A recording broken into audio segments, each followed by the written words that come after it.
আসসালামু আলাইকুম রহমতুল্লাহ ওবরাকাতুহু। আশা করি হোম টিউটর ফিউচার সুপ্রিয় শিক্ষার্থীরা অসংখ্য ভালো আছেন। তো মূলত আজকের ক্লাসে আমরা আজকের ক্লাস থেকে আমরা থিওরিগুলো করার চেষ্টা করব। তো আজকে লেকচারে আমরা চ্যাপ্টার 2A, ওকে, চ্যাপ্টার 2 এর দুইটা থিওরি আমরা শেখার চেষ্টা করব। একটা হচ্ছে প্রথমত ব্যক্ত সমীকরণের বক্রতার ব্যাসার্ধ নির্ণয় করো। তো এটা হচ্ছে আমাদের ন্যাশনাল ইউনিভার্সিটি 11-13 সালে আসছে এবং নন মেজরদের 5-8-11-13-তে আসছে, এবং যারা 7 কলেজ অন্তর্ভুক্ত অ্যাপ্লাইড কলেজ যাদের, তাদের 19 সালে এসেছিল। ওকে, তো আমি একটু বলি, আমরা কিন্তু যখন এই 2A বক্রতা ব্যাসার্ধের ম্যাথগুলো করেছিলাম তখন বক্রতা ব্যাসার্ধের একটা সূত্র জানতাম। সেই সূত্রটাই মূলত আমাদের আজকে কী করতে হবে, প্রমাণ করতে হবে যে rho equal 1 + y1 square to the power 3/2/y2 modulus. Okay, তো খুবই সহজ এবং খুব সহজে আমরা আশা করা যায় এটাকে আমরা সলভ করতে পারবো। সো লেটস স্টার্ট, আমরা দেরি না করে সলভ করা শুরু করে দিই। ওকে, তো প্রথমত আমি থিওরিটা তুলে নিয়েছি এখানে। প্রথমত এই থিওরিটা সমাধান করার আগে আমাদের ঢাল সম্পর্কে একটু ধারণা থাকার প্রয়োজন। তো এক্স এবং ওয়াই অক্ষ, ওকে, এবং একটি বক্ররেখা বা এখানে একটা যদি কোণ তৈরি করা হয় থিটা, আমরা সিম্পল যেটা সকলেই জানি যে ঢাল ইকুয়াল কী লেখা যায়, এখানে যদি থিটা যদি একটা কোণ থাকে সেক্ষেত্রে আমরা লিখতে পারি কি dy/dx ইকুয়াল টেন থিটা। এই টেন থিটাটা কোনটা, এই যে এখানে কোণ একটা তৈরি হলো, এই থিটাটা হচ্ছে এখানে টেন থিটা। এখানে যদি অন্য কোনো কোণ থাকতো, থিটার জায়গায় যদি থাকতো আলফা বা সাই, তখন টেনের সঙ্গে এখানে থিটার জায়গায় আমরা আলফা অথবা সাই ইউজ করতাম। আশা করি খুবই ক্লিয়ারলি বুঝতে পারতেছেন ওটা। তো আমরা সকলেই যে ব্যাপারটা জানি যে ঢাল ইকুয়াল কী লেখা যায়, যে dy/dx ইকুয়াল কি ট্যান থিটা। ওকে, এটা কিন্তু একটা সূত্র, জাস্ট ঢাল নির্ণয় করার সূত্র। এখন আমরা একটু চলে যাবো আমাদের আরেকটু যে ব্যাপারগুলোর প্রয়োজন, যে আমরা পিথাগোরাসের উপপাদ্য জানি। যদি আমাদের এখানে ভূমি যদি এক্স হয়, লম্ব যদি ওয়াই হয় এবং এখানে অতিভুজকে যদি এস ধরি, তাহলে পিথাগোরাসের উপপাদ্য অনুযায়ী কি অতিভুজ স্কোয়ার মানে এস স্কোয়ার ইকুয়াল ভূমি স্কোয়ার মানে এক্স স্কোয়ার প্লাস লম্ব স্কোয়ার মানে ওয়াই স্কোয়ার।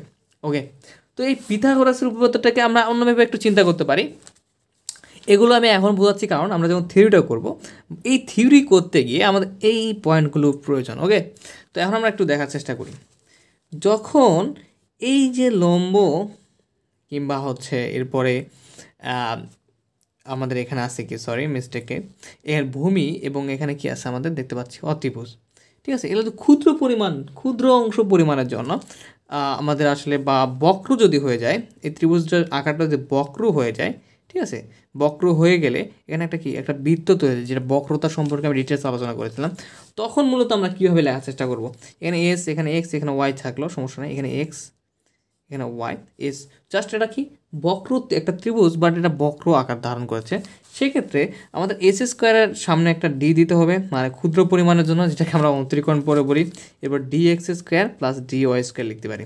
ওকে, তো এটা খুবই একটা বেসিক একটা সিম্পল একটা জিনিস, সো জানানো উচিত, সো জানাই দিলাম। তাহলে কি ঢাল equal d y d x equal tan theta, এবং এখানে আমরা d x square equal d x square plus d Y square লিখতে পারি পিথাগোরাসের সূত্রটাকে একটু মানে অ্যাপ্লাই করে। আচ্ছা, তো আমরা সময় নষ্ট করবো না, ডিরেক্টলি আমরা এখন থিওরিটা সমাধান করার চেষ্টা করব। ওকে, তো প্রথমত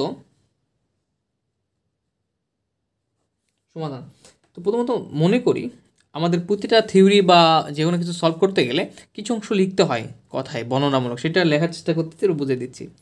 মনে করি Y equal F of X বক্র রেখার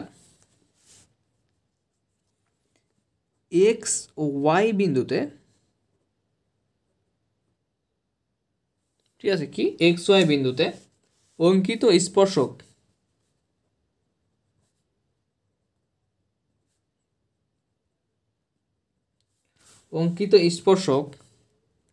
এক্স অক্ষের সাথে সাই কোণ উৎপন্ন করে। ওকে, খুবই ভালো, কোণ উৎপন্ন করা দরকার, ও কোণ উৎপন্ন করে ফেলছে। আমরা চিত্র আর্ট করার চেষ্টা করি একটু। প্রথমত বলতেছে কি, মনে করি ওয়াই ইকুয়াল এফ এক্স একটা বক্ররেখা কি ওয়াই ইকুয়াল এফ এক্স একটা বক্ররেখা। আচ্ছা, তো তাহলে ব্যাপারটা এরকম, আমরা একটা অক্ষ আগায় নিই, এদিকে এক্স আমরা সকলে জানি, এদিকে হচ্ছে ওয়াই, মূলবিন্দু ও। এখন বলতেছে ওয়াই ইকুয়াল, এই ওয়াইয়ের সমান্তরাল একটা কি এফএক্স বক্ররেখা। ওকে, একটা বক্ররেখা আগায় ফেলি।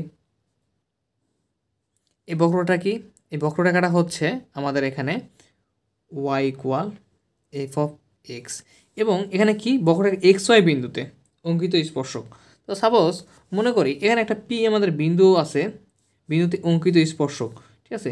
এই পি বিন্দুতে অঙ্কিত স্পর্শকটা হচ্ছে এটাতে স্পর্শক অঙ্কিত হয়েছে এখানে, যেখানে স্পর্শকটা হচ্ছে আমাদের এখানে পি বিন্দুতে, আর এখানে তাহলে কোন বক্ররেখার কোন বিন্দুতে, এক্স ওয়াই বিন্দুতে। ওকে, তাহলে আমরা এখানে বিন্দুটা দেবো হচ্ছে এক্স ওয়াই। আর এখানে কোন কোণ উৎপন্ন করতেছে এক্স অক্ষের সাথে, এক্স অক্ষের সাথে আমাদের কোণ উৎপন্ন হচ্ছে সাই কোণ, ঠিক আছে। তো আমরা এখান থেকে এই মূল বিন্দু থেকে না দিয়ে একটু দেওয়ার চেষ্টা করবো এই দিক থেকে, ঠিক আছে। এই যে বক্ররেখাটা আমাদের উৎপন্ন হবে মূল বিন্দুতে না, একটু সরে এখান থেকে।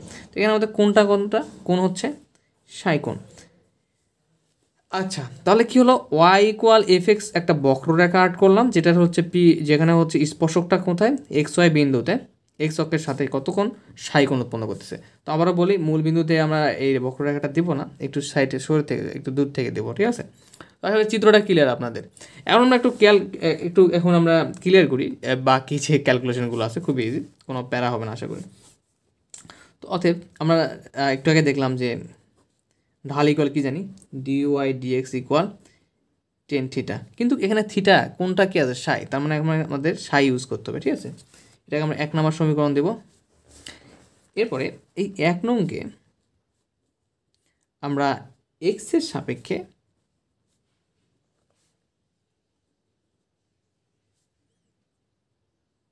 অন্তরীকরণ করি। ওকে, আমরা 1 নংকে কী করবো, জাস্ট আমরা এক্সের সাপেক্ষে অন্তরীকরণ করে ফেলবো। তো ডিওয়াই ডিএক্সকে একবার যদি অন্তরীকরণ করা হয় তাহলে কী যাবে, এখানে একবার কিন্তু করা আছে, আরেকবার যদি করা হয় তাহলে ডি স্কোয়ার ওয়াই হয়ে যাবে, ডিএক্স স্কোয়ার হয়ে যাবে। কারণটা কি, ডিডিএক্স একবার কিন্তু এই 1 নাম্বারকে একবার কিন্তু এখানে দেখো এক্সের সাপেক্ষে কিন্তু করা আছে, তার আরেকবার দ্বিতীয়বার করতে গেলে আমরা কীভাবে লিখতে হয়, ডি স্কোয়ার ওয়াই ডিএক্স, এটা দ্বারা বোঝাচ্ছে, এটাকে আরেকবার আমরা অন্তরীকরণ করলাম। এখন এই 10 সাইডকে যদি আমরা এক্সের সাপেক্ষে অন্তরীকরণ করি কী হবে, সকলেই আমরা জানি যে হচ্ছে সেক স্কোয়ার সাই হয়ে যাবে।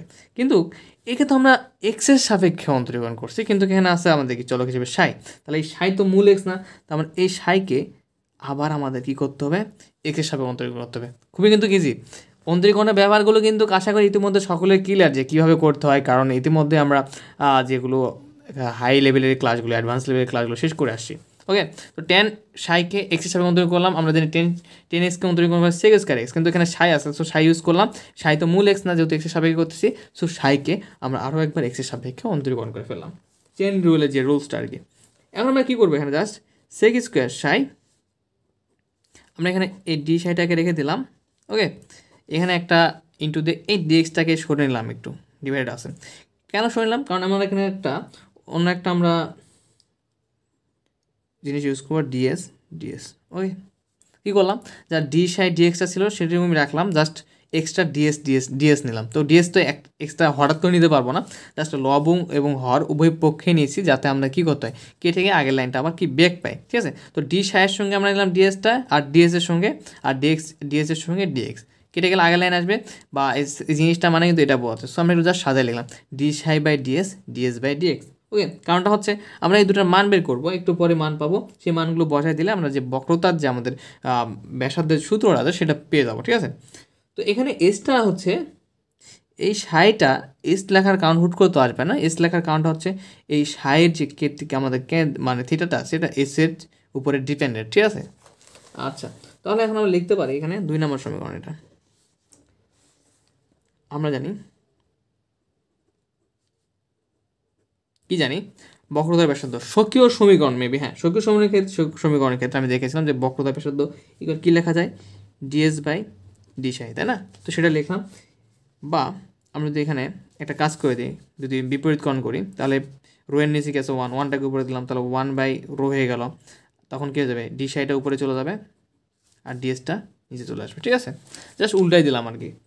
ওকে, এবং আমরা কি জানি, একটু আগে আমি যে রাফে বুঝালাম যে থিটাকোণের উপপাদ্য হতে DS square equal DX square plus DY square. আশা করি ব্যাপারটা ক্লিয়ার। এখন আমরা কি করব, উভয় পক্ষকে আমরা ডিএক্স স্কোয়ার দ্বারা ভাগ করে দেবো এখানে, তাহলে DX square equal DX square by DX square plus DY square by DX square. Okay, তো তোমরা চাইলে আপনারা চাইলে সাইডে নোট করে দিতে পারেন যে ডিএক্স স্কোয়ার দ্বারা ভাগ করে। ওকে ওকে, এখানে একটা ব্যাপার আমরা লক্ষ্য করতে পারতেছি যে এখানে ডিএক্স স্কোয়ার এখানে ডিএক্স স্কোয়ার কেটে যাচ্ছে, সেম জিনিস, তাহলে এখানে 1 থাকবে plus DY square DX square. Okay, তো আমি এই সেম লাইনটা অপর পেজেও লিখবো যাতে আমি পরবর্তী লাইনটা খুব সহজে বুঝাতে পারি।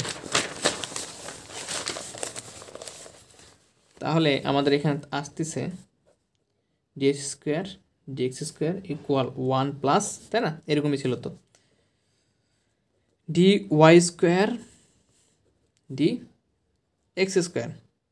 ওকে, তো এখন ঘটনা হচ্ছে মূলত আমরা একটু খেয়াল করি, যখন আমরা কি বলে পিথাগোরাস উপপাদ্য অ্যাপ্লাই করি, সাপোজ এটাকে যদি 3টা কোণ দেওয়া হয় এ বি সি, তাহলে কি অতিভুজ স্কোয়ার এসি স্কোয়ার, ভূমি স্কোয়ার, এখানে ভূমি হচ্ছে বিসি স্কোয়ার প্লাস লম্ব হচ্ছে কি এ বি স্কোয়ার, তাই না।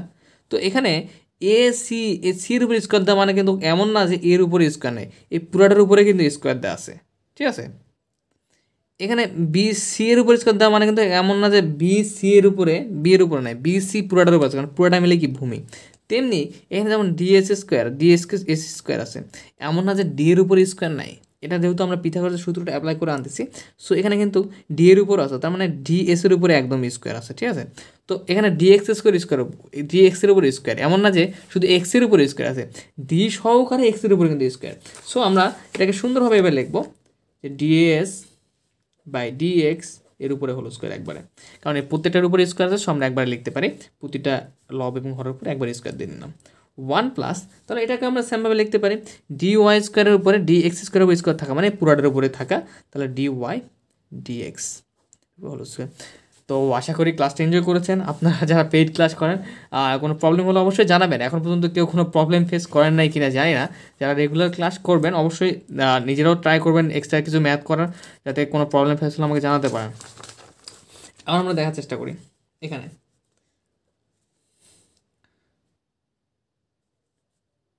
আমরা যে কাজটা করব, উভয় পক্ষকে আমরা বর্গমূল করে দিই, তাহলে ডিএক্স হোল স্কোয়ার বা রুট ওভার করে দিচ্ছি 1 plus D Y D X whole square. Okay, square root কেটে যাবে, তাহলে থাকবে এখানে আমাদের D X equal root over 1 plus D Y D X whole square. মনে আছে আমরা অপর পেজে মান বের করেছিলাম 1 প্লাস ডিওয়াই ডিএক্স এর মান বের করেছিলাম, কি ডিওয়াই ডিএক্স এর মানটা হচ্ছে আমাদের tan সাই, যেটাকে আমরা ঢাল হিসেবে মান বের করেছিলাম। তো কী আছে এখানে, কিন্তু ডিওয়াই ডিএক্সের উপর আবার স্কোয়ার আছে, তার মানে tan স্কোয়ার সাই হয়ে যাবে। ওকে, খুবই সিম্পল, শুধু ডিওয়াই ডিএক্সের মান বের করছিলাম tan সাই ঢালের মানটা, বাট এখানে স্কোয়ার থাকার কারণে উপরে ট্যানের উপরে স্কোয়ার হয়ে গেল, কারণ সাধারণত আমাদের কোণের উপরে থিটার উপরে কিন্তু স্কোয়ার হয় না। এখন আমরা সকলে জানি 1 plus tan square theta equal ত্রিকোণমিতিক অনুপাতের সূত্র লিখতে পারি যে sec স্কোয়ার থিটা। ওকে, তেমনিভাবে এখানে 1 plus tan square psi equal কী লিখতে পারবো, sec স্কোয়ার সাই, জাস্ট এখানে উপরে আমাদের রুট ওভার থাকবে, স্কোয়ার রুট কেটে গেলে কি থাকবে, জাস্ট সেক সাই, স্কোয়ার রুট কেটে গেলে। তো তাহলে ফাইনালি আমরা ডিএক্স ইকুয়াল কি পাচ্ছি, সেক সাই। এখন এই কি কাজ করবো আমরা, এই যে আমরা এখানে 2 নাম্বারে আমরা এখন মানগুলো বসায় দেওয়ার চেষ্টা করব। যেমন এখানে আমরা সেক স্কোয়ার সাই যেমন আছে তেমন রাখবো, এখানে আমরা ডি সাই বাই ডিএস এর মান বসাবো, এবার ডিএস বাই ডিএক্স এর মান বসাবো। দেখো আমাদের ডি সাই বাই ডিএস এর মান কিন্তু আমরা এখানে পেয়ে গেছি প্রথমেই, এখানে 1/ρ কিন্তু এই যে ডি সাই বাই ডিএস, এবং আমরা ডিএস বাই ডিএক্স এর মান কেবল বের করলাম, সেই মানগুলো এই 2 নম্বরে বসাই দেবো। খুবই সিম্পল, ঠিক আছে, শুধু মনোযোগ সহকারে দেখতে হবে আর ক্লাসগুলো এনজয় করতে হবে। 2 নং সমীকরণ হতে পাই, কি পাই একটু দেখার চেষ্টা করি, ছিল কি ডি স্কোয়ার ওয়াই, 2 নম্বর সমীকরণটা আমরা একটু দেখার চেষ্টা করবেন, d square y dx square, তাহলে সেক স্কোয়ার সাই ইন্টু মান বসাই দিচ্ছি কিন্তু জাস্ট দেখালাম 1/ρ, আর ডিএস ডিএক্স এর মান বসালে এখানে কি সেক সাই, তাই না, খুব ইজি কিন্তু কমপ্লেক্স না কিন্তু। সেক স্কোয়ার আর সেক গুণ করলে কী হয়ে যাবে, সেক কিউব এই যে সাই ছিল সাই, আর ডিভাইডেড এখানে নিচে কি আছে 1/রো না, তার রোটা ডিভাইডেড করে দিলাম এখানে জাস্ট। তাহলে এই সেক স্কোয়ারের সেক আমাদের গুণ হয়ে গেলে সেক কিউব সাই, ওকে, এখানে সাই এখানেও সাই, আর নিচে যেহেতু রোটা ডিভাইডেড ছিল রোটা ডিভাইডেড অবস্থায় রাখলাম। এখন আমরা কী করব, আমাদের যে কাজটা করতে হবে একটু খেয়াল করি, আমরা এখানে সেক সাই ইকুয়াল কী লিখতে পারি, এখানে যে সেক সাই আছে সেকের উপর কী আছে নো প্রবলেম, আমাদের সেকের সাইয়ের একটা মান জানি, কি মান জানি একটু খেয়াল করি, সেক সাই থেকে আগের লাইনটা কি √ সেক স্কোয়ার সাই, তার আগের লাইনটা কি, তার আগের লাইনটা কি, তার মানে আমরা কিন্তু এটা ইকুয়ালটা লিখতে পারি, কারণ এই লাইন থেকে এই মানটা পেয়েছি, এই লাইনটাকে আমরা ক্যালকুলেশন করলে কিন্তু আমরা এই লাইনটা পাবো। সো আমরা এখানে ডিরেক্ট লিখে দিতে পারবো যে সেক সাই ইকুয়াল √ 1 + dy/dx হোল স্কোয়ার। কীভাবে আশা করি বুঝতে পেরেছেন আপনারা। তাহলে আমরা এখানে লিখে দেবো সেক সাইয়ের জায়গায় 1 + dy/dx হোল স্কোয়ার, এরপরে কি অবশ্যই কি √ ঠিক আছে, কিন্তু উপরে একটা কিউব আছে, এই যে কিউব আছে কিউবটাকে অবশ্যই আমাদের লিখতে হবে।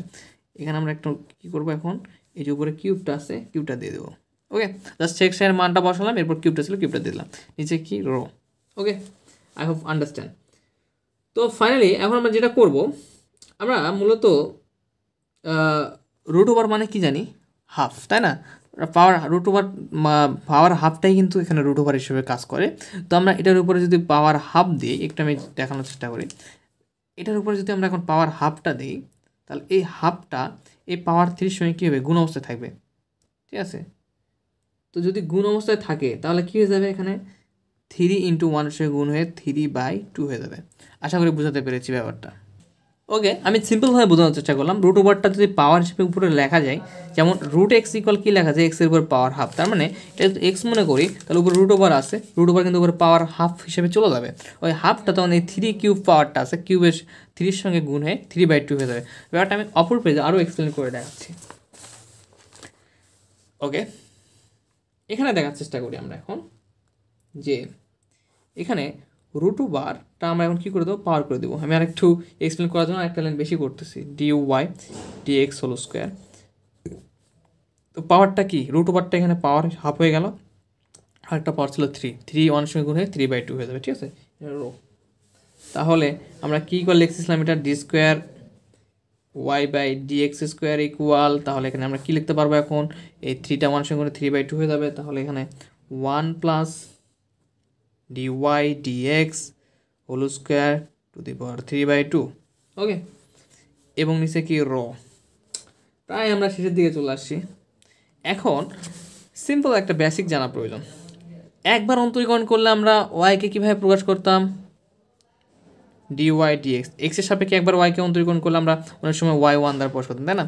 এখন যদি একে যদি আমরা দুইবার অন্তরীকরণ করি, d²y/dx², তাই না, ওয়াইকে কতবার করতেছি, দুইবার, তাহলে কি হয়ে গেল y2, দুইবার অন্তরীকরণ করলে কী হয়, y2 হয়ে যায়, কারণ একবার অন্তরীকরণ করলে y1, আরেকবার অন্তরীকরণ করলে কী হয়ে যায়, y2 হয়ে যায়। তো এখানে একটা মজার ব্যাপার, dy/dx হোল স্কোয়ার বলতে মূলত কী বোঝাচ্ছে, মূলত dy²/dx², একটু আগে আমরা কি দেখে আসছি কিন্তু অপর পেজে এক্সপ্লেন করছিলাম। তাহলে আমরা এখানে দেখতে পাচ্ছি যে d²y/dx², ওয়াইকে কতবার করতেছি অন্তরীকরণ, এক্সের সাপেক্ষে দুইবার, তাহলে আমরা ডিরেক্টলি এটাকে কী লিখতে পারবো, y2, এবং এখানে 1 + dy/dx এর উপর হোল স্কোয়ার মানে কি, dy²/dx² মানে কি, এক্সের সাপেক্ষে ওয়াইকে আমরা কতবার করতেছি, দুইবার অন্তরীকরণ করতেছি, ঠিক আছে, এটা মূলত এটা d²y/dx², ঠিক আছে, এই হিসাবে কয়বার করতেছি, দুইবার অন্তরীকরণ করতেছি, তাহলে dy/dx হোল স্কোয়ার ইকুয়াল আমরা এখানে লিখতে পারবো, oh sorry I am sorry, dy/dx, আমি এক্সট্রিমলি সরি, আসলে এখানে একটু বুঝাইতে মানে মিস্টেক করে ফেলছি, dy/dx মানে কি, এখানে এক্সের সাপেক্ষে dy/dx আছে, আমি ভাবছিলাম যে d²y/dx আছে, তো এখানে এক্সের সাপেক্ষে ওয়াইকে কতবার অন্তরীকরণ করা বোঝাচ্ছে, একবার, তাহলে এটা কী লিখতে পারবো এখন আমরা y1, যেটা বুঝালাম, তাহলে এখানে dy/dx ইকুয়াল কী লিখতে পারবো, এক্সের সাপেক্ষে একবার যেহেতু অন্তরীকরণ y1, আর উপরে কী আছে স্কোয়ার, ওকে, y1², উপরে পাওয়ার কী আছে 3/2/রো। তো আমাদের যে কাঙ্ক্ষিত অ্যান্সারটা আমরা খুঁজতেছিলাম সেটা চলে আসছে, জাস্ট কী করবো এখন, অতএব এই রোটা y2 এর জায়গায় ক্রস গুণন করে দেবো, রো ইকুয়াল, আর y2টা রো এর জায়গায়, ঠিক আছে, ক্রস গুণন হয়ে জায়গা চেঞ্জ করলো, তাহলে 1 + y1 whole square to the power 3/2, কত ইজি না, খুব সহজ হয়ে গেল। কিন্তু এখানে একটা ব্যাপার আছে, বক্রতার ব্যাসার্ধ তো পেলাম, কিন্তু বক্রতার ব্যাসার্ধ কখনো কী হতে পারে, ঋণাত্মক হতে পারে, সো আমাদের কী করতে হবে, এখানে মডুলাস ইউজ করতে হবে। কারণটা হচ্ছে y1 স্কোয়ার আছে, ওকে y1 এর মান আমরা যে কোনো কিছু বসাই, মাইনাস বসাই, প্লাস বসাই, যে কোনো কিছু বসাই, মানটা কিন্তু সবসময় ধনাত্মকই আসবে, কারণ y1 এর স্কোয়ার আছে। কিন্তু y2 এর এখানে কি নাই, স্কোয়ার নেই। সো y2 এর মান যদি ঋণাত্মক বসাই তাহলে মানটা কিন্তু ঋণাত্মক চলে আসবে। সো আমরা কী করা যাবে না, এটা এভাবে রাখা যাবে না। তো আমরা কিছু লিখবো এখানে, এখানে সিম্পল কথা লিখবো, y2 এর মান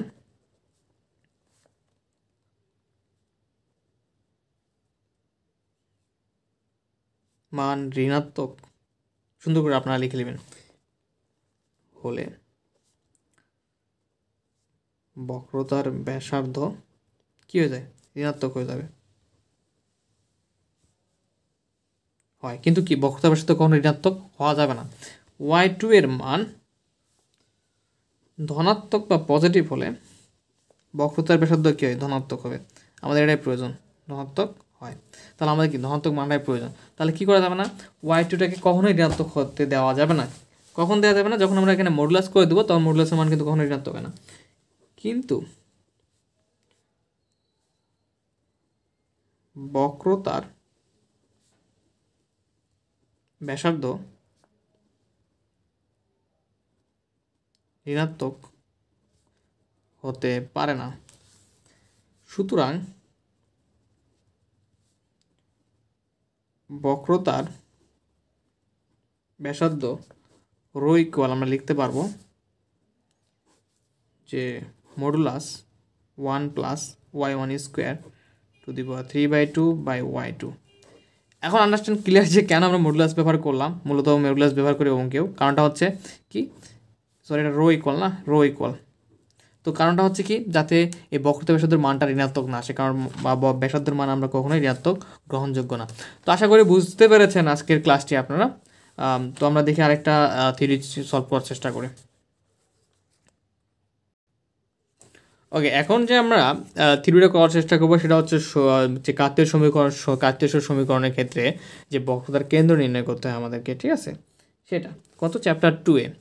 তো আমরা একটু দেখি যে এটা কিভাবে সলভ করতে পারি। এটা আসে ন্যাশনাল ইউনিভার্সিটি 2012-15, নন মেজরদের আসছে 7, 10, 12, 15, তো মোটামুটি ইম্পর্টেন্ট। তো আমরা এটা এখন কী করবো, এটা এখন আমরা সলভ করার চেষ্টা করব।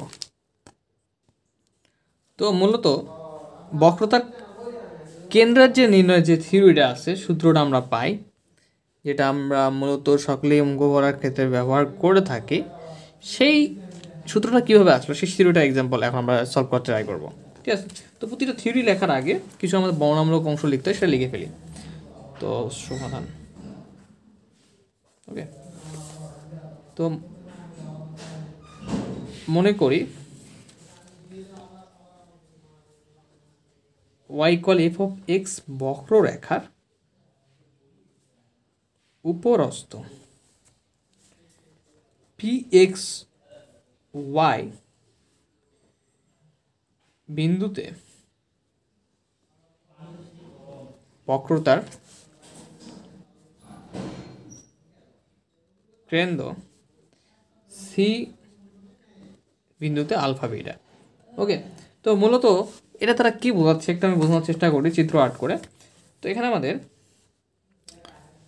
বরাবরের মতো এক্স এবং ওয়াই অক্ষ ও মূলবিন্দু। তো এখানে আমরা একটা কী আঁকাবো, এখানে একটা বক্ররেখা আঁকাই। ওকে, বক্ররেখা আর্ট করলাম। কি বলছে, ওয়াই ইকুয়াল এফ(x) বক্ররেখা। তাহলে এটা আমরা ওয়াই ইকুয়াল এফ(x) বক্ররেখার উপরস্থ পি ইন্টু এক্স ওয়াই বিন্দুতে, তাই না, p into p into x y বিন্দুতে বক্রতার কেন্দ্র সি আলফা বিটা। তাহলে পিটা হচ্ছে কি, এখানে উপরস্থ একটা বিন্দু, উপরস্থ মনে করি এখানে একটা উপরস্থ বিন্দুটা হচ্ছে এটা। এখানে আমাদের একটা স্পর্শক চলে গেছে এদিক দিয়ে, ঠিক আছে। এই বক্ররেখাকে কেন্দ্র করে আমাদের একটি স্পর্শক চলে গেছে। বক্ররেখা কিন্তু মূলত এটা, এখানে স্পর্শকটা হচ্ছে এই রেখাটা, ঠিক আছে। এখানে পি এফ এক্স ওয়াই, যে উপরস্থ বিন্দুটা সেই বিন্দুটা কি পি অফ এক্স ওয়াই। এবং কি বলতেছে, বক্রতার কেন্দ্র হচ্ছে সি ইন্টু আলফা বিটা। তো এই বক্রতাটা মূলত কি বোঝাচ্ছে, এখানে একটা কিন্তু বৃত্তের অংশ বোঝাচ্ছে। কি বোঝাচ্ছে, একটা বৃত্তের অংশ। তো এই বৃত্তের অংশের কেন্দ্রটা হচ্ছে বক্রতার কেন্দ্র। তাহলে এটাকে এই বক্রতার একটা বৃত্ত আর্ট করি আমরা, তাহলে এখানে মনে করলাম এটা বৃত্তের কেন্দ্র। তাহলে কেন্দ্রটা হচ্ছে আমাদের কি, বক্রতার কেন্দ্র। ওকে, তাহলে এই কেন্দ্রটা মনে করলাম যে হচ্ছে সি আলফা বিটা। আর আমরা সেই বক্রতার কেন্দ্রটাকে এখানে পি যে অবিলম্ব অংশটা, সেটাকে আমরা বা এটা যে বক্রতার ব্যাসার্ধ বোঝাচ্ছে, ঠিক আছে, মানে এটাকে কী বোঝাচ্ছে, বক্রতার ব্যাসার্ধ বা ব্যাসার্ধ। কারণটা কি, এই বক্রতা দ্বারা যে বৃত্তটা তৈরি করব সেই বৃত্তের কেন্দ্রটা হচ্ছে বক্রতার কেন্দ্র, এবং সেই বৃত্তের ব্যাসার্ধটা হচ্ছে কি বক্রতার ব্যাসার্ধ। আশা করি এক্সপ্লেন এগুলো করেছিলাম আগে, সেটা আবার রিপিট করলাম। তো মূলত এখানে কেউ যদি বিভ্রান্ত হয়ে থাকেন, বিভ্রান্ত হবেন না, এখানে কিন্তু এই মূলত এটাই হচ্ছে আমাদের কি বক্ররেখা, এটা হচ্ছে আমাদের স্পর্শক হিসেবে এখানে কাজ করতেছে এক্স ওয়াই বিন্দুতে, ঠিক আছে। আচ্ছা, তো এখন আমরা এখানে যে কাজটা করব, যে লিখব, আমরা জানি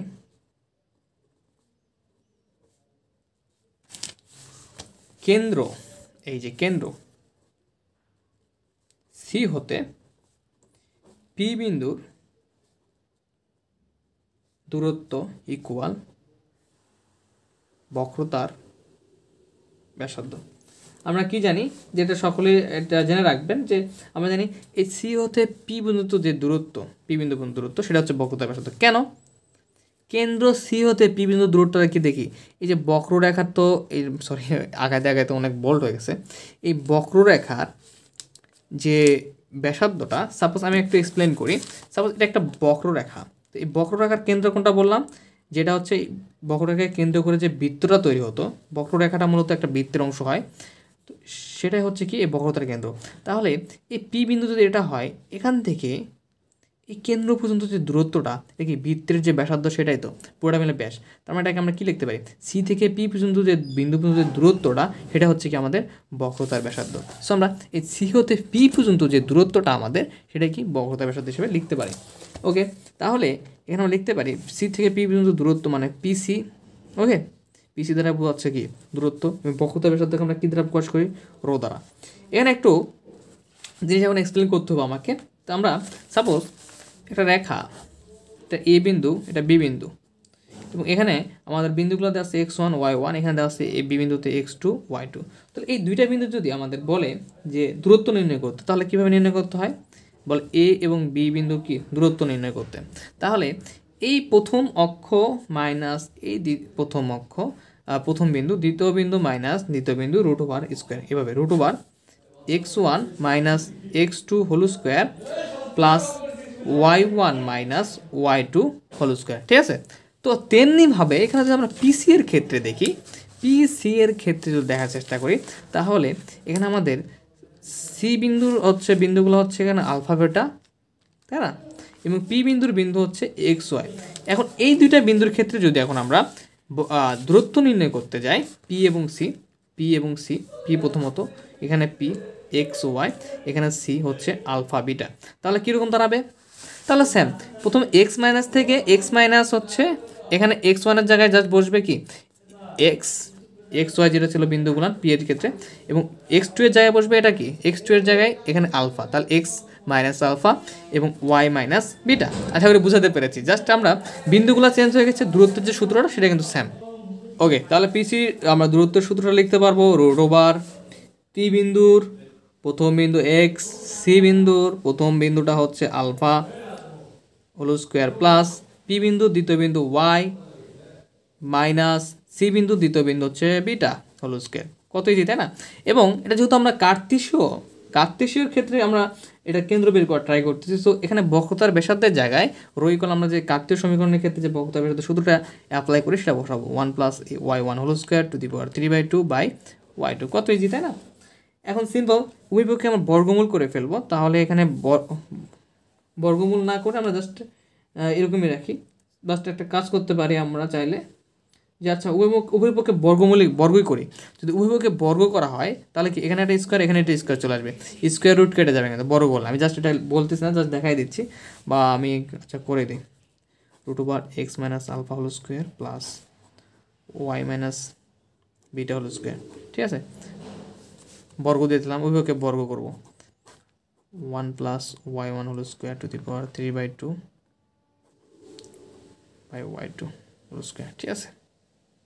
তো এখন কি করবো, জাস্ট এই স্কোয়ার রুট কেটে যাবে, তাহলে থাকবে এখানে x minus alpha whole square plus Y minus beta whole square equal, এখানে একটু খেয়াল করি আমরা, এই যে 3/2টা এখানে পাওয়ার আছে কি 2, তাই না, স্কোয়ার, এটার সঙ্গে তো স্কোয়ারটা আছে হোল স্কোয়ারটা y2 এর সঙ্গেও, তো মূলত এখানে যে ঘটনাটা ঘটবে, এই 3/2 এর সঙ্গে যদি এই পাওয়ার 2টা গুণ হয়ে যায় 3/2 ইন্টু 2, তখন 2 কেটে যাবে জাস্ট, তখন কী থাকবে, শুধু 3 থাকবে। তাহলে 1 plus y1 whole square, just উপরে আমাদের কিউবটা থাকতেছে, আর নিচে y2 এর সঙ্গে যদি উপরে স্কোয়ার হয় তাহলে y2 এর উপরে স্কোয়ার হয়ে যাবে। ঠিক আছে, এটা আমরা 1 নম্বর সমীকরণ দিলাম।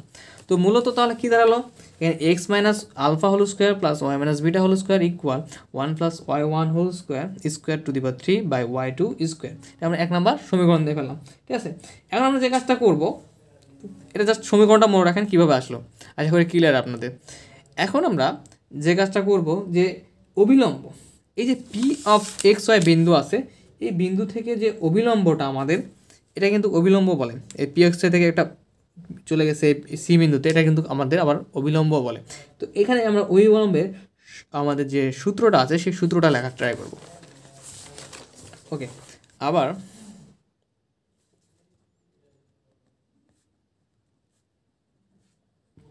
আমরা জানি পি অফ এক্স ওয়াই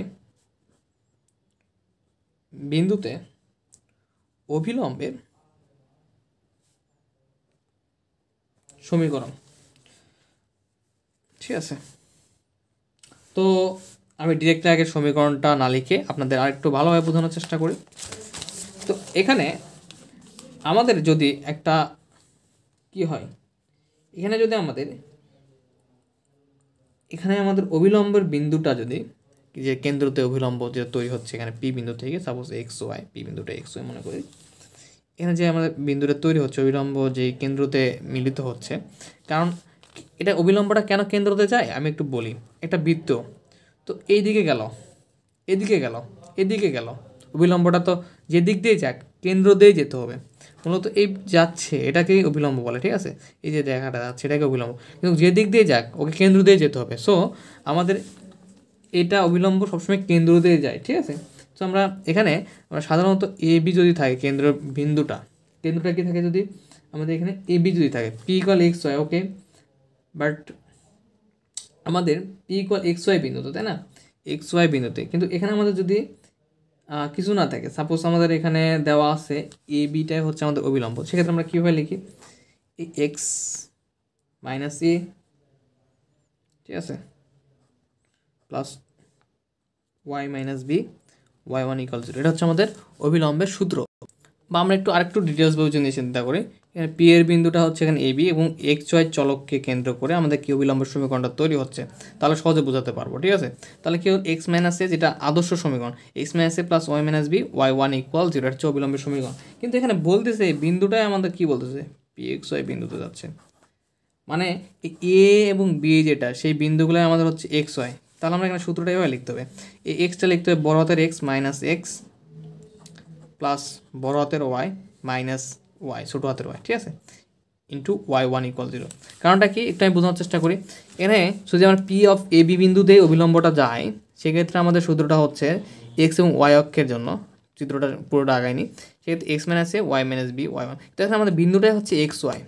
ওকে, তাহলে আমাদের এক্স এবং ওয়াই অক্ষরটা তো সেম, এক্স মাইনাস এক্স লিখলে 0 0 কেটে 0 0 হয়ে যাবে। সো আমাদের যে চলক এক্স সেটাকে বড় হাতের লিখতে হবে, চলক ওয়াইটাকে বড় হাতের লিখলাম এবং বিন্দুগুলোকে ছোটো হাতে লিখলাম, ঠিক আছে, অবিলম্বের সমীকরণটা লিখে ফেললাম। I hope understand.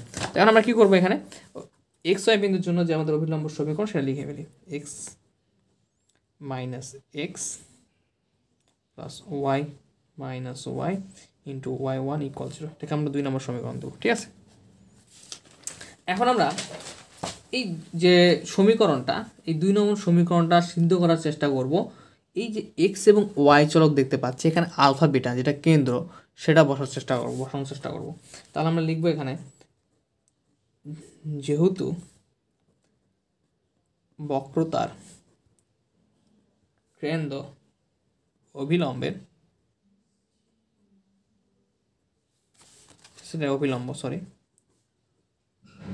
অবিলম্বের উপরে অবস্থিত,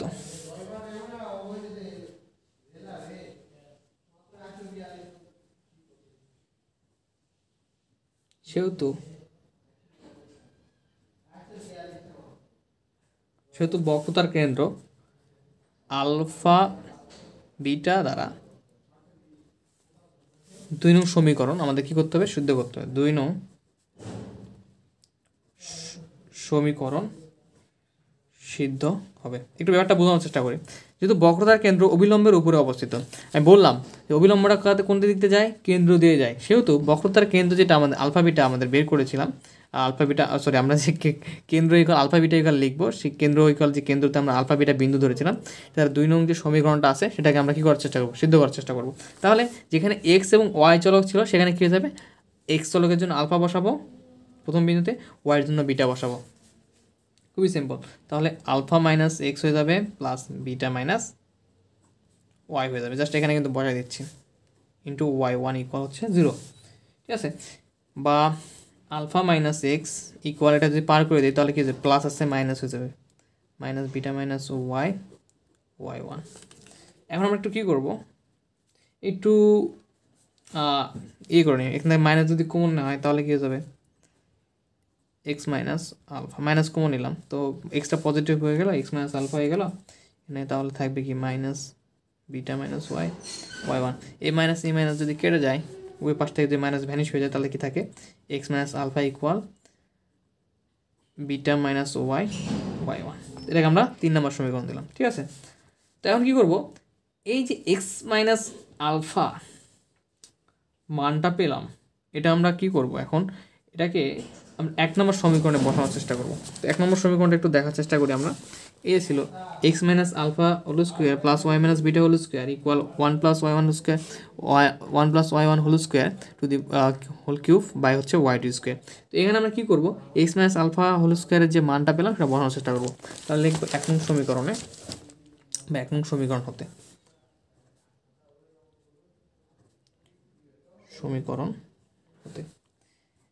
x minus alpha whole square plus Y minus beta whole square equal, আমরা 1 নং সমীকরণটা যেটা পেয়েছিলাম 1 plus Y one square to the power 3 whole cube y two square. Okay, just এখন আমরা এক্স মাইনাস আলফার মানটা এখানে প্রতিস্থাপন করে দিই। তো এক্স মাইনাস আলফার মান বসানোর পরে উপরে কী করতে হবে, স্কোয়ার দিতে হবে। তাহলে এখানে beta minus y into y one, কিন্তু উপরে কি আছে স্কোয়ার, তো উপরে যদি স্কোয়ার দিয়ে ব্র্যাকেট দিয়ে, এই দুটা পদ কিন্তু ভিন্ন ভিন্ন, একটা বিটা মাইনাস ওয়াই আর একটা ওয়াই ওয়ান, দুটোর উপরে কি এক্সট্রা করে আমার স্কোয়ার দিতে হবে। একটু খেয়াল করি, এক্স মাইনাস আলফা ইকুয়াল যা সেটা ছিল, কিন্তু আমাদের 1 নম্বর সমীকরণে এক্স মাইনাস আলফার উপরে কি আছে স্কোয়ার আছে, তার মানে বিটা মাইনাস ওয়াইয়ের উপরে স্কোয়ার হবে ইন্টু ওয়াই ওয়ানের উপরে স্কোয়ার হবে, কারণ পুরাটার উপরে আমাদের স্কোয়ারটা দিতে হবে। এখন আমরা একটু খেয়াল করি, ও সেট ওকে, এখন একটু খেয়াল করি, এই যে ওয়াই মাইনাস বিটাটা আছে এটাকে আমরা লিখতে পারি এভাবে, beta minus Y whole square. কেন লিখতে পারি, অনেকের কোশ্চেন থাকতে পারে ওয়াই মাইনাস বিটার উপরে হোল স্কোয়ার আছে, কিন্তু এখানে তো বিটার সামনে মাইনাস, তাহলে beta minus Y whole square কেন উল্টে লিখতে পারবো। একটু খেয়াল করি, ওয়াই মাইনাস বিটার হোল স্কোয়ার আছে তাই না, বা এখান থেকে আমরা যদি মাইনাস কমন নেই তাহলে কী হবে, বিটা মাইনাস ওয়াই এরপর কি আছে হোল স্কোয়ার। তো মাইনাসের উপরে স্কোয়ার থাকে মানে কি পজিটিভ, তাহলে আমরা কী লিখতে পারি, বিটা মাইনাস ওয়াইয়ের উপরে হোল স্কোয়ার। তার মানে এটাকে পরিবর্তন করে আমরা এটা লিখতে পারি, কারণ উপরে স্কোয়ার থাকার কারণে। তাহলে বিটা মাইনাস ওয়াই হোল স্কোয়ারটা কীভাবে আসলো আশা করি আপনারা বুঝতে পেরেছেন। এখন এখানে আমাদের তাহলে আছে কি, এখন 1 plus Y one square to the power cube by Y two the power square. আচ্ছা, বা এখন আমরা জাস্ট এই যে এখান থেকে beta minus Y whole square beta minus Y whole square common নেব, beta minus Y whole square common নিলাম, তাহলে এখানে থাকবে ওয়াই ওয়ান স্কোয়ার প্লাস এখান থেকে কমন নেওয়ার ফলে এখানে 1 থাকবে, সেম জিনিস যেহেতু। ওকে, তাহলে এখানে আমার থাকতেছে 1 plus Y one square whole cube by হচ্ছে Y two the power square, ঠিক আছে। এখন একটু আমরা খেয়াল করি, অপর লাইনে গিয়ে আমরা কী করব, এই যে ওয়াই ওয়ান স্কোয়ার প্লাস 1 আছে, এখানে নিচে কিন্তু 1 আছে, ক্রস গুণন করে এ পাশে পার করে দেবো, ঠিক আছে, নিচে চলে আসবে ক্রস গুণন করলে, উপরেরটা নিচে এই ক্রস গুণন হয়ে এখানে চলে আসবে। ক্রস গুণন হয়ে আসার পর আমরা দেখবো 1 প্লাস ওয়াই ওয়ান স্কোয়ার আর 1 plus Y one square same জিনিস, ঠিক আছে, তখন কাটাকাটি করতে হবে। বা beta minus Y whole square equal, আমাদের উপরে কী আছে 1 plus Y one square whole cube y two square, cross গুণন করে ওটাকে একটু নিয়ে আসার পরে সাজায় লিখবো 1 প্লাস ওয়াই ওয়ান স্কোয়ার, ঠিক আছে। ক্রস গুণন করে এই পাশের যে ওয়াই স্কোয়ার প্লাস 1 বা 1 প্লাস ওয়াই স্কোয়ারটাকে এই পাশে নিচে নিয়ে আসলাম, নিচে চলে আসা গুণ হয়ে গেল ওয়াই টু স্কোয়ারের সঙ্গে। তো উপরে 3টা 1 + y1 স্কোয়ার আছে, নিচে একটা, তো কাটাকাটি করলে আমাদের কয়টা থাকবে উপরে 2টা, তাহলে 1 + y1 স্কোয়ার হোল স্কোয়ার, নিচে হচ্ছে y2 এর উপরে স্কোয়ার। ওকে, বা এখানে হচ্ছে বিটা মাইনাস ওয়াইয়ের উপরে হোল স্কোয়ার। এখন আমরা একটু খেয়াল করি, বিটা মাইনাস ওয়াইয়ের উপরে হোল স্কোয়ার ইকুয়াল হচ্ছে 1+, আচ্ছা সেম লাইন আরেকবার না লিখে আমি একবারে বুঝাই দিই এখানে। তো আমরা এখানে কী করবো, এখন বর্গমূল বা রুটও বার করবো। তাহলে কী হয়ে যাবে, এখানে স্কোয়ার রুট কেটে যাবে প্রথমত, তাহলে থাকবে বিটা মাইনাস ওয়াই জাস্ট থাকবে। এরপরে এখানে একটু খেয়াল করো, স্কোয়ার রুট কেটে যাবে, জাস্ট থাকবে কি 1 + y1 স্কোয়ার, এখানে y2 এর উপর স্কোয়ার আছে, তো এখানে রুট থাকা মানে কি y2 এর উপর স্কোয়ার, তো স্কোয়ার রুট কেটে যাবে, জাস্ট থাকবে y2। ঠিক আছে, এখন আমরা বা বিটা ইকুয়াল এই মাইনাস ওয়াইটা যদি এবার পাওয়ার আসে যায়, তার কি ওয়াইটা পজিটিভ হয়ে যাবে, মানে একবার লিখতে পারবো ওয়াই প্লাস মাইনাসটা এবার সে পাওয়ার ফলে ওয়াইটা পজিটিভ হয়ে গেলো, এখানে plus 1 + y1 square by y2। তো এটাই হচ্ছে আমাদের বক্রতার কেন্দ্রের সূত্র চলে আসলো কিন্তু। তো আমরা বক্রতার কেন্দ্রটা পেয়ে গেলাম, অতএব লিখে দিতে পারি। তো মূলত -1টা এখানে মাইনাস ওয়াইটাকে এবার পার করে দিই, জাস্ট ওয়াইটা এখানে পজিটিভ হয়ে গেছে। ঠিক আছে, তাহলে বিটা ইকুয়াল কী পেলাম, y + 1 + y1 square by y2। এটা কিন্তু আমাদের বক্রতার কেন্দ্রের যে সূত্র সেটা কিন্তু আমরা থিওরি আকারে প্রমাণ করে ফেলাম। এখন এই বিটার মানটা আমরা 3 নম্বর সমীকরণে বসাবো। 3 নম্বর সমীকরণ কোনটা আমাদের একটু দেখার চেষ্টা করি। এই যে আমাদের 3 নম্বর সমীকরণ, এই 3 নম্বর সমীকরণে আমরা বিটার মানটা বসাবো, আর সঙ্গে সঙ্গে আমরা আলফার মানটাও পেয়ে যাব। এখন বিটা এর মান 3 নং সমীকরণে বসায়। তো 3 নং সমীকরণে যদি বসায়, তাহলে 3 নং সমীকরণ ছিল x - alpha equal maybe beta minus y ছিল, তাই না? x - alpha equal beta minus, হ্যাঁ, তো বিটার মানটা এখানে ডাইরেক্ট বসাই দিই, বা আমি তুলি 3 নম্বর সমীকরণটা, beta minus y into y1, হ্যাঁ এরকমই ছিল। ওকে, তো এখন বা x - আলফা বিটার মানটা বসাই দিই, যে বিটা এটা, বিটার মানটা বসাই দিই y + 1 + y1 square by y2, এখানে মাইনাস ওয়াই y1। ওকে, তো এই y কেটে যায় পজিটিভ নেগেটিভ, তাহলে থাকবে just 1 + y1 square y2 into এই যে y1টা আছে এটা গুণ অবস্থায় থাকবে। ঠিক আছে, এর সঙ্গে তাহলে হচ্ছে ইন্টু ব্র্যাকেট দিয়ে ইন্টু y1 দিয়ে দিলাম। আশা করি এ পর্যন্ত ক্লিয়ার। এই y1টা গুণ অবস্থায় ছিল, গুণ করে দিলাম। এখানে কি ইকুয়াল পেলাম, এটা আমরা x - আলফা ইকুয়াল, বা x এখানে আলফাটাকে রেখে দিই, বা একটা কাজ করা যায়, এক্সটাকে রেখে দিলাম, এটা পুরোটা কি পজিটিভ অংশটাকে এসে পার করে নিয়ে আসো, তাহলে এখানে আসবে হচ্ছে এটা পজিটিভ আছে, এখানে মাইনাস চলে আসবে, মাইনাস y1টাকে সামনে লিখলাম, যা সাজায় লিখতেছি 1 + y1 স্কোয়ার টু দি পাওয়ার কি বাই হচ্ছে y2, আর এখানে মাইনাস আলফা ছিল, এই পাশে পাওয়ার হওয়ার ফলে কী হবে, ইকুয়ালের পাশে আসার পরে পজিটিভ আলফা হয়ে যাবে। এইভাবে করলাম, কারণটা হচ্ছে এখানে মাইনাস আলফা লিখে যে এক্সটাকে পার করে দিতাম, একটু আমাদের আবার মাইনাস দিয়ে গুণ করে দিত, কিন্তু এখানে কী করলাম, এক্সটা যেমন যেতে আমরা রেখে দিলাম, জাস্ট এই ডান অংশটাকে, ডান যে 1 + y1 square into y1 by y2 ছিল, এটাকে বাম পাশে পার করছি। ঠিক আছে, আর মাইনাস আলফাটাকে আমরা কী করলাম, ইকুয়ালের পাশে নিয়ে আসলাম, তারপরে গেল মাইনাস আলফাটা এবার সে পজিটিভ হয়ে গেল। তাহলে এখন অতএব কী লিখতে পারবো, অতএব আমরা লিখতে পারবো আলফাটা হচ্ছে আমাদের কি বক্রতার কেন্দ্র, কিন্তু আলফা দুইটা আমাদের বক্রতার কেন্দ্র পাবো, একটা হচ্ছে বিটা, একটা আলফা। বিটা পেয়ে গেছি, এটা হচ্ছে alpha, x - y1 1 + y1 square বা হচ্ছে y2। সুতরাং বা অতএব বক্রতার কেন্দ্র আলফা বিটা হলে আলফা ইকুয়াল কী পেলাম, x - y1 1 + y1 square, beta equal হচ্ছে বাই হচ্ছে কী ছিল, সরি y2 ছিল, তাই না? বিটা ইকুয়াল কী পেলাম, y + 1 + y1 square by y2। তো এই তো আমাদের বক্রতার কেন্দ্র নির্ণয় হয়ে গেল, বক্রতার ব্যাসার্ধও নির্ণয় হয়ে গেল। তো কত সহজে আমরা নির্ণয় করতে পারলাম, থিওরিগুলো সলভ করুন, গুরুত্বপূর্ণ থিওরি, তো গুরুত্ব সহকারে আপনার করার চেষ্টা করবেন। তো আশা করি ক্লাসটা এনজয় করেছেন, বুঝতে পেরেছেন। অ্যান্ড ক্লাসগুলো কেমন লাগতেছে আপনারা অবশ্যই জানাবেন, আমাদের যে মেসেঞ্জার গ্রুপে আছে সেগুলোতে জানার চেষ্টা করবেন। ওকে, অবশ্যই নোট করে রাখবেন। অল দ্য বেস্ট, সবার জন্য শুভকামনা রইল। আসসালামু আলাইকুম।